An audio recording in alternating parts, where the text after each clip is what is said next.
Hello! Welcome to the weekly curriculum and technical support live stream for Career Choices, mytenureplan.com, and Get Focused, Stay Focused. My name's Brianne. I'm with the technical support side of things, and this is Brooke, who is with the curriculum support side of Hey things. everyone, how are you today?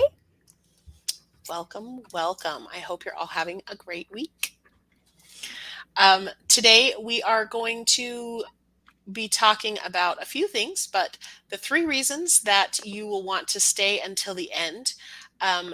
We will tell you about our newsletter resource of the week. You'll hear about the 10 areas we look for a middle school, and you'll find out the foundational requirements to be a middle school. So, Brooke, do you have anything you want to add? Yeah, so I have been wanting to do this live streams since before we started the live streams. This is one that I have really been wanting to do. So I'm both nervous and really excited because I'm like, okay, how do I fit everything I want to say? Brian knows I can talk about the metal program for hours and not stop. So we'll see how this goes, but I'm really excited. So if you're here watching, say hi. If you're watching afterwards, comment so we know that you watched and say hi, because we like to talk to people, as we discussed, 2 weeks ago? I honestly don't remember last week. Yeah. And we've both had our caffeine today. We've got a Yes. lot of content to get through. So if you are watching it on a replay, feel free to slow it down. Yeah. Definitely. We were talking through it beforehand, and I was speaking about 3 times faster than I am right now. Believe it or Yeah. not, this is me slow. Yeah. But I'm one of those people that has to listen to everything on at least 1.5 faster because it just drives me crazy. Yeah, You will not want to do this for this live stream. You will probably want to slow it down. that's right. Okay, So, so jumping into the newsletter for this week, the news minute, sorry. In our newsletter this week, we discussed the true impact of the Get Focused, Stay Focused curriculum. About 4 years ago, we started gathering data. The Get Focused, Stay Focused nonprofit specifically started gathering data to study the impact the Career Choices curriculum has on high school students in different cohorts. So we did find that across all students in the 18 evaluation schools, students who took the Get Focused, Stay Focused freshman course performed better than students who did not take the freshman course. The Get Focused, Stay Focused schools exhibited higher outcome graduation rates than their match schools. And students from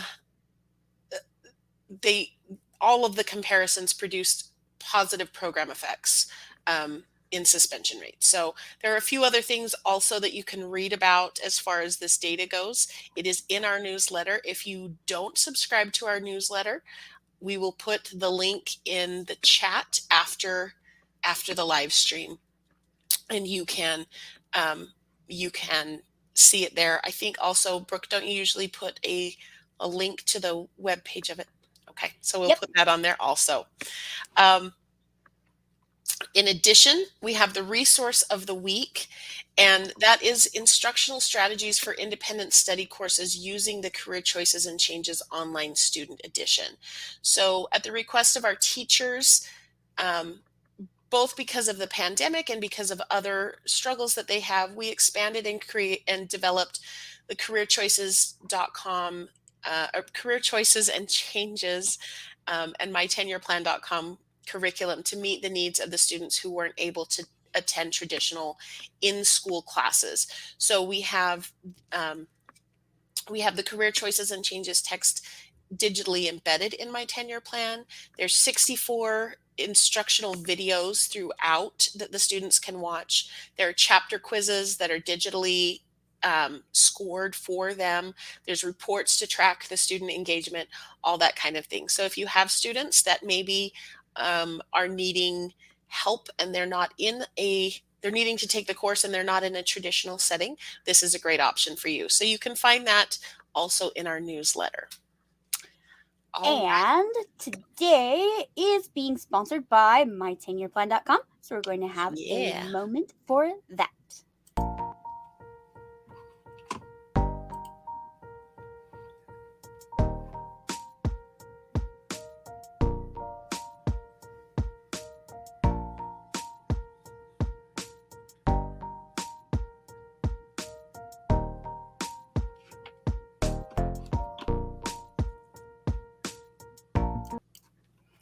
right. So now I would like to mention that Spencer is with us today and he said hi.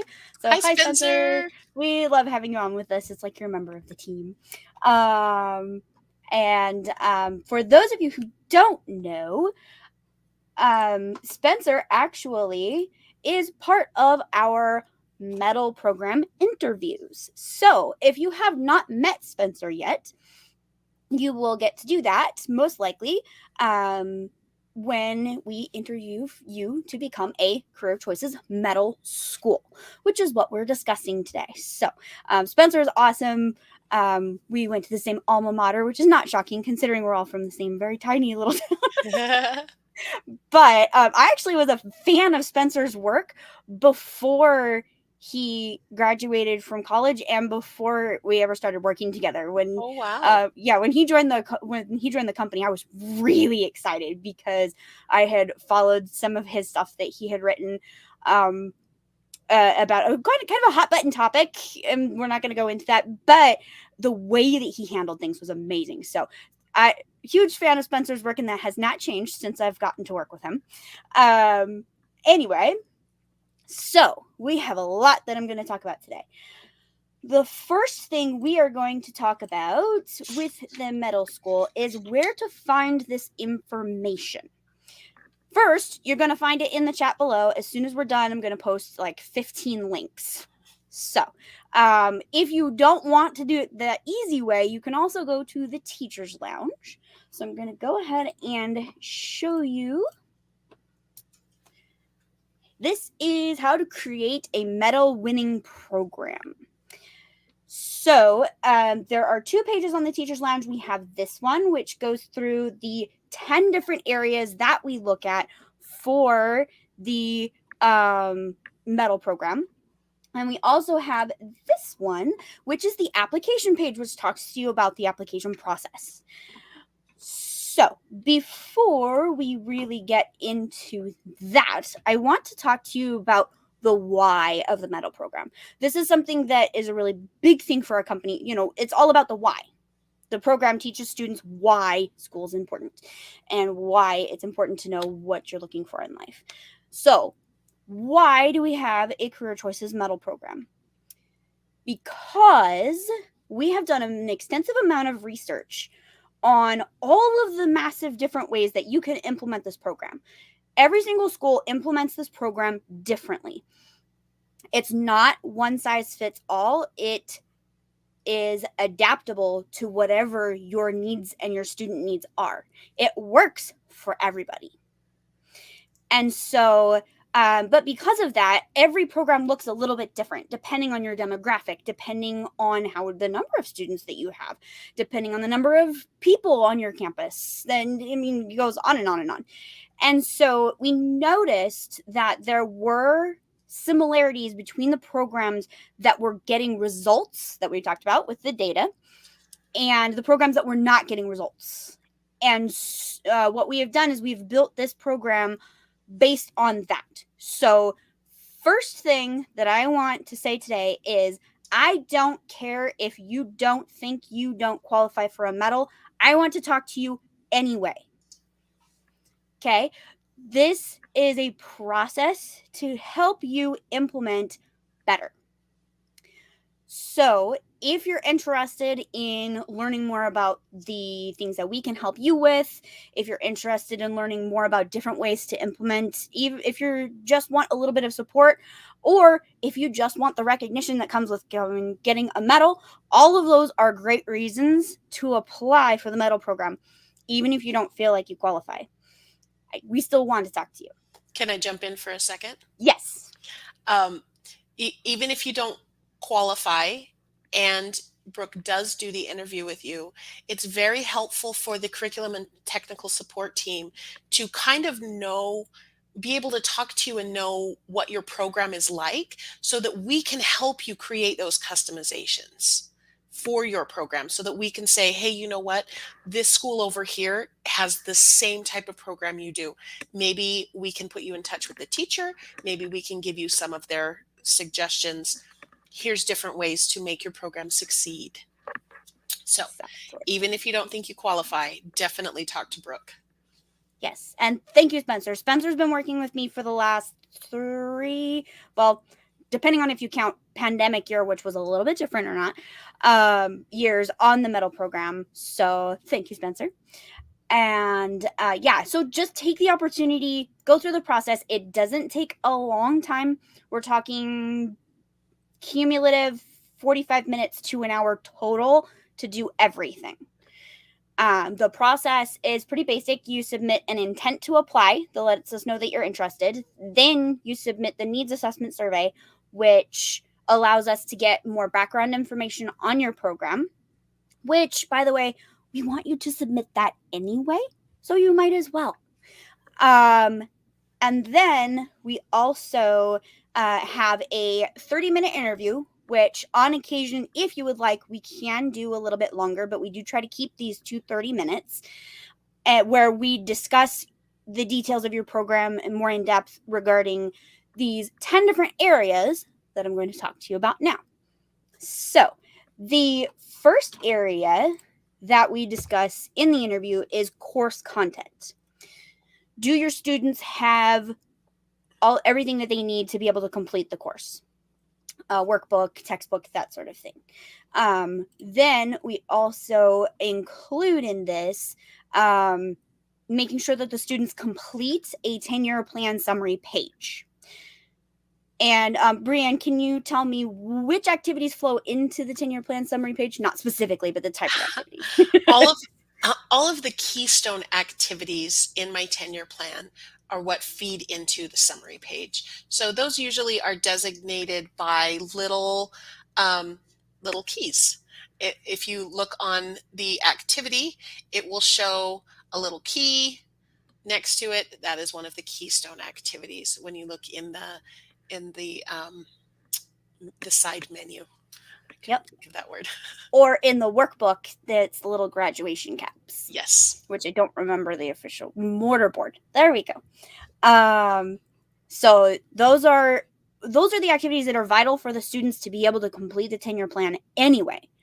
So you really ought to be implementing those activities anyway. And this is going to become a theme as we go through and discuss these things. So workbook and portfolio, a completed 10-year plan summary page, or completing all of the keystone activities in my10yearplan.com. Let me just correct myself really quickly. Yes. It's not actually the keys in the menu. It is the graduation cap. My 10-year plan. It's a 10 with a graduation cap on it. My apologies. Well, and the keys are the activities that feed directly into it. Yes. So they're very, very important as well. So then we discuss your use of the instructor's guides, both if you're using the follow-up modules, we talk about that instructor's guide as well, and the teacher's lounge and the other helpful resources that hopefully your teachers already have access to anyway. So, and I just realized I switched from talking to teachers to talking to administrators. But we talk about how you use this, and it's going to look different for every campus, especially for our teachers who've been teaching for a very long time. We take that into account as we discuss the frequency of the usage of the instructor's guide, for example. So, but we also do want to check in and make sure that you have a current copy of the instructor's guide, because I don't know if you guys remember from a couple of weeks ago, the 8th edition of the instructor's guide was this big. The 9th edition is about this big. So, yes. Fabulous. So, making sure you have updated instructor's guides is something that we discuss. So, that is important as well. Then we have utilizing the 10-year plan. And a lot of these questions go back to, what does this look like on your campus? I'm sure Spencer is absolutely sick and tired of hearing me say that. But that's what we want to know. What does my10yearplan.com usage look like on your campus? How often do the students access it? Is it done through homework? Is it done in class? Who on your campus is using my10yearplan.com? And a lot of these, you'll notice there's not really a wrong answer. We're going to go and talk about the foundational requirements, but a lot of this is just us getting to know your program and how you're implementing. So then we have scope and sequence, which takes two key things into account. We have the pacing guides. So whether you use a pacing guide directly off of the teacher's lounge, whether you've created your own pacing guide, whether you use a hybrid of those two models, we want to make sure that you have a plan to be able to get through all this content, because it's a lot. Even schools, I've seen schools who have 180 hours allocated to this program and still not be able to complete all the way through because they got so caught up in all of the fun chapters. Mm-hmm. So, which is great. Like, the students were learning a lot, but if you don't complete a 10-year plan, that defeats the purpose of the course. And that leads me to the next thing, which is making sure you're going through in scope and sequence. So the course is designed to teach the students a decision-making process that they can use for the rest of their life. We're not pigeonholing students into a lifetime career here. Not only is that completely unrealistic for our current day and age, but also expecting a 14-year-old to be able to do that is a lot of pressure, and it's unnecessary. So the point is teaching them this process, having them reflect on who they are, having them reflect on exactly what it is they want out of life, and then making a plan for how to get it. So making sure that you're doing all of those things in order is very important, and that's something that we discuss in detail. Then we discuss professional development, which, let me tell you, has changed drastically in the last few years. Yes, it has. Right? So we have a ton of professional development opportunities designed for you to be able to do at your own pace now. I think this section is like the easiest it's ever been. I mean, wouldn't you say? Yeah. A lot of it is integrated into my10yearplan.com even. So, in this section, we talk about the quick start study guides on the teacher's lounge. If you don't know what that is, you need to. We do also take into account and discuss previous trainings that our teachers have gone to. So, for example, 2-day implementation trainings, and I just lost the word for it, site visits that we have some of our mentor teachers who have opened up their schools to allow people to come in and talk to their students and to see their process. Obviously, Focus on Freshmen was a huge one. Some of our schools have been meddling for almost 10 years. Woohoo! Yeah.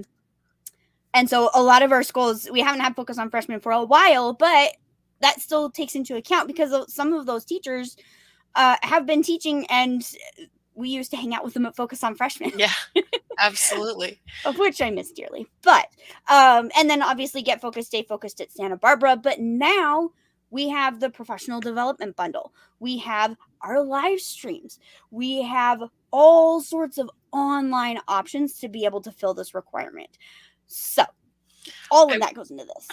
I would like to point out, Vanessa just commented that we do have trainings that can be customized for your school's needs. So if that's something that is of interest to you, please contact us and let us know. We'll put you in touch with the correct people, and we can definitely do that for you.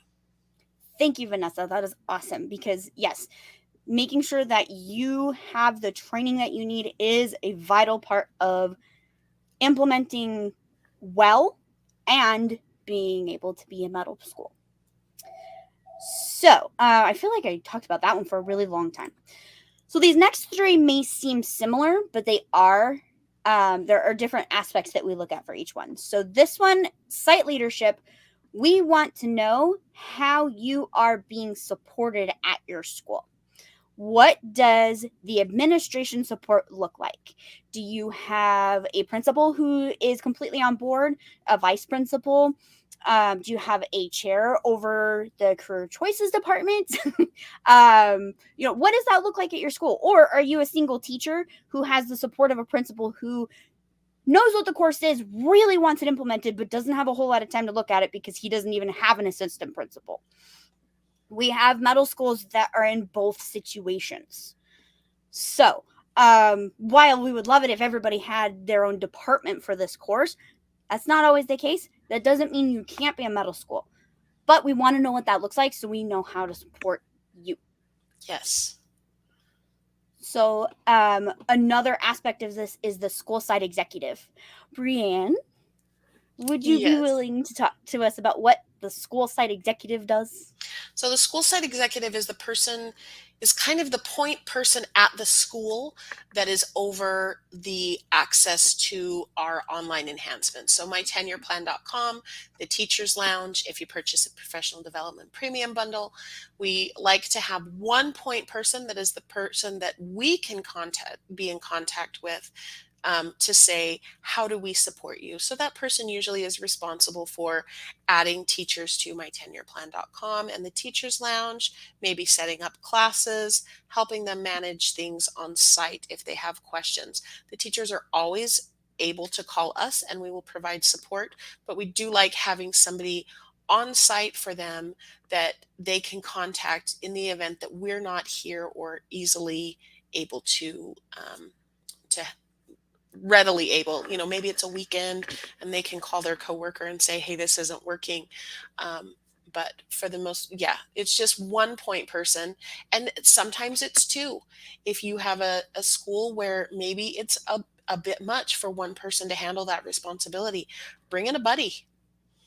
We can have two school site executives at a site, and then there's two people for those teachers to go to. So yes, we do very much like having a school site executive to kind of facilitate and support all the teachers that are teaching the program. Yeah. And then that leads us into the next section, which is a team of champions. So, during this section, we talk about how your team works together.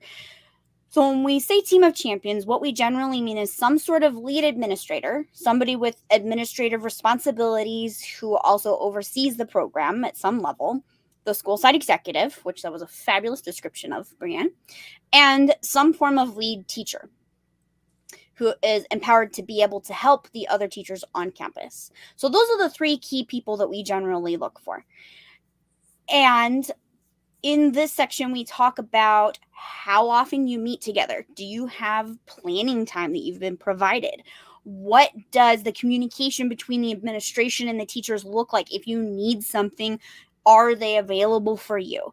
So we have schools that the lead administrator and the lead teacher have lunch together every day.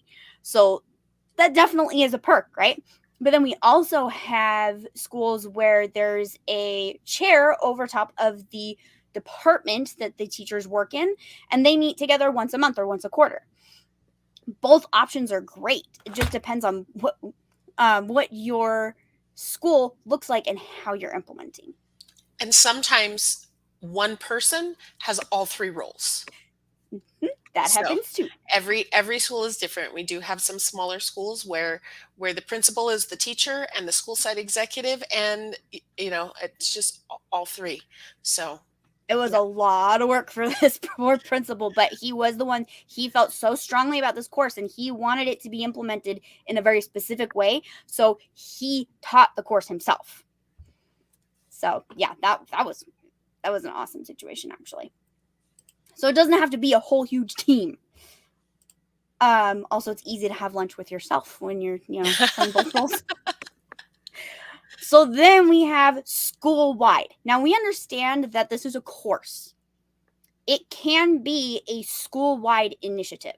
Obviously, that's ideal to be able to help the students have a system in place to help them follow up with this course, to be able to have everybody on campus understand what the tenure plan is and how it works for students. That's the ideal, right? But we understand that we don't live in an ideal world, so we want to know where you're at. This conversation has been dominating our middle school interviews this year because even our programs who've been implementing for 10 years, this looks drastically different since the return of the pandemic. Such a huge change for everybody. And so a lot of the interviews that we've been having is, what does this look like for you now? At what level are you able to share this with everybody on your campus and all of your students? So this is a really important part of the program, and it allows you to be able to make the most of this program. So then, and I need to talk faster apparently, we About 4 have minutes. yeah, we might go a little over today. We have program assessment.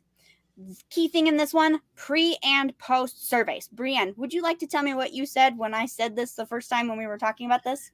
Um, I, I don't quite remember what I said, but definitely not enough people know about and enable the pre and post surveys. That's where you're going to really get your good data as far as how the students have progressed from the beginning of the program. I mean, they come in going, "Yeah, I'm going to be an NBA player and I'm going to make $1 million and live in a mansion." And by the end, they take that post survey and things are much more realistic. So that's a very good tool for your school to see how your students are doing. Um, it's one of the reports that you can run within my 10-year plan. So definitely, we want you all to know about the pre and post survey and to be able to utilize that. So if you do have any questions about that, please feel free to contact me and I can walk you through that. We do have hard copies of the pre and post survey both in the instructor's guide and on the teacher's lounge. However, if you are not familiar with how to use and work with the pre and post survey in my10yearplan.com, please talk to Brianne. Like she said, it is a vital part of getting data for your course and being able to see the impact that this course is making on your students. Absolutely. And if you do the pre and post survey on the paper version, it may be you're not going to be able to run that report. I do, if you're not using my 10-year plan, that's fine. Use the paper version for sure. But if you are using my 10yearplan.com, that's one that you're going to want to enable when you set up your class so that you can track that.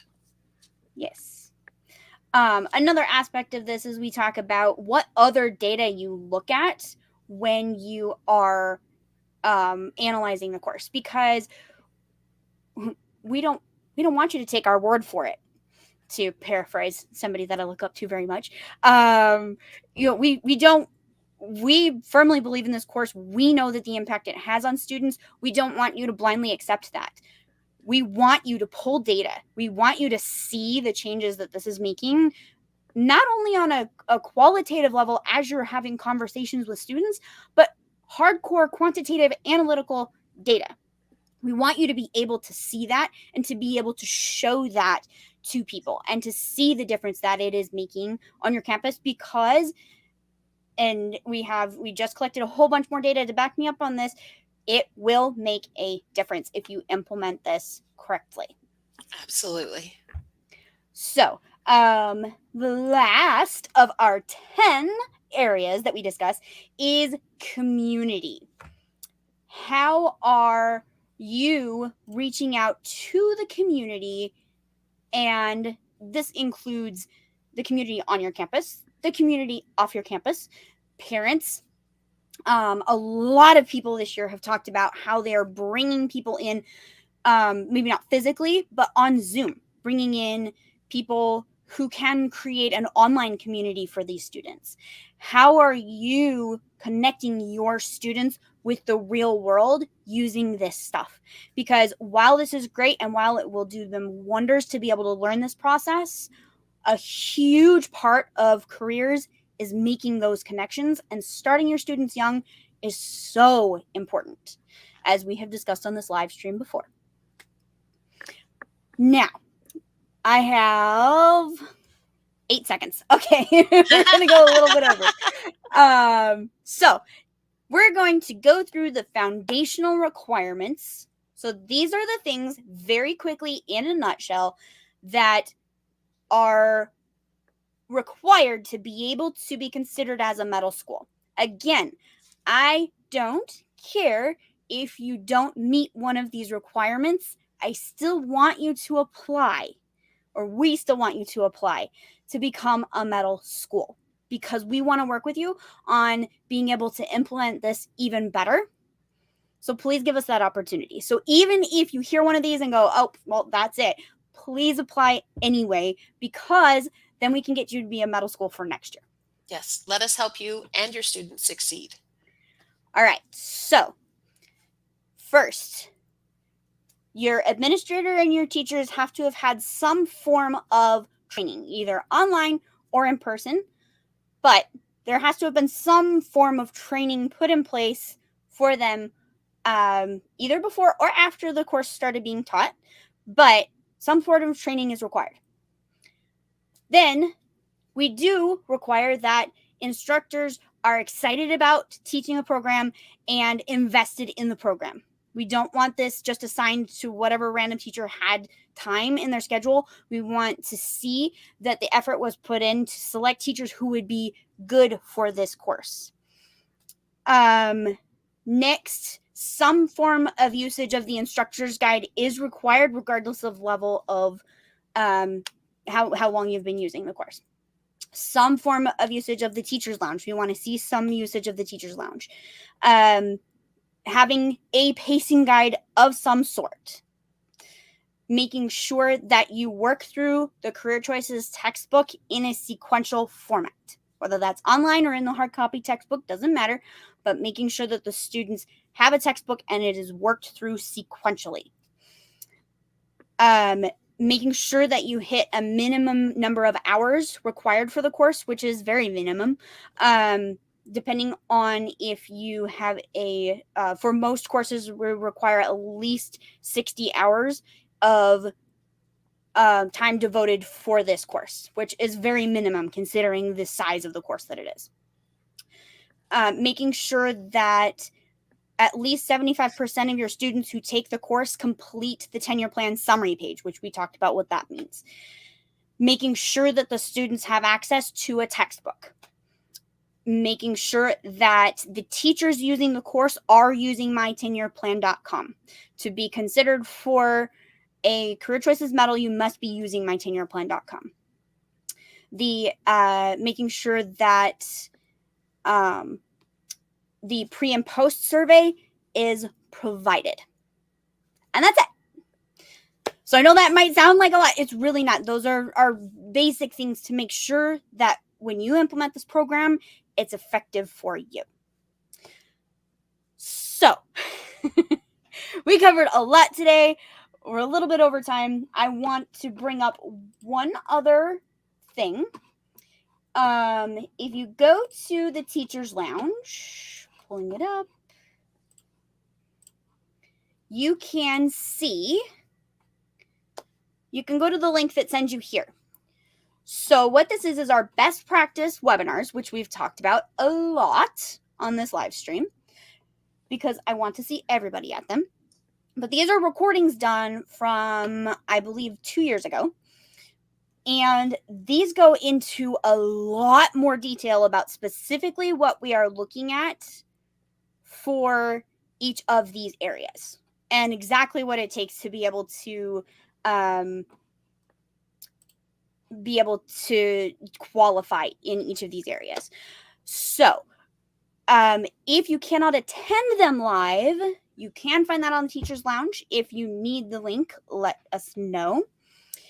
We do have our next best practice webinar coming up, and that will be held on May 10th. And we're going to be specifically discussing program assessment, like you didn't hear enough about it today. But, thank you. Spencer just commented, where do people apply to be a medal school? So I will bring that up again because that is important. We will also put the link in the chat along with many, many links at the end of the live stream. Yes. So this is where you go to become a Career Choices medal school. And you start with your intent to apply, make sure that you're hitting all of these, and then complete the implementation survey. Then we have a short online interview, and you will join the ranks of the medal winning programs here. So, thank you all for joining us today for this live stream that I've been wanting to do for a very long time. Thank you, Brianne, for joining me and helping me because mytenuredplan.com is a huge part of this. Yes, it is. So, we are going to let you all go. Please leave us questions in the comments. We love talking to you. And everyone have a great day. Bye. See you next week.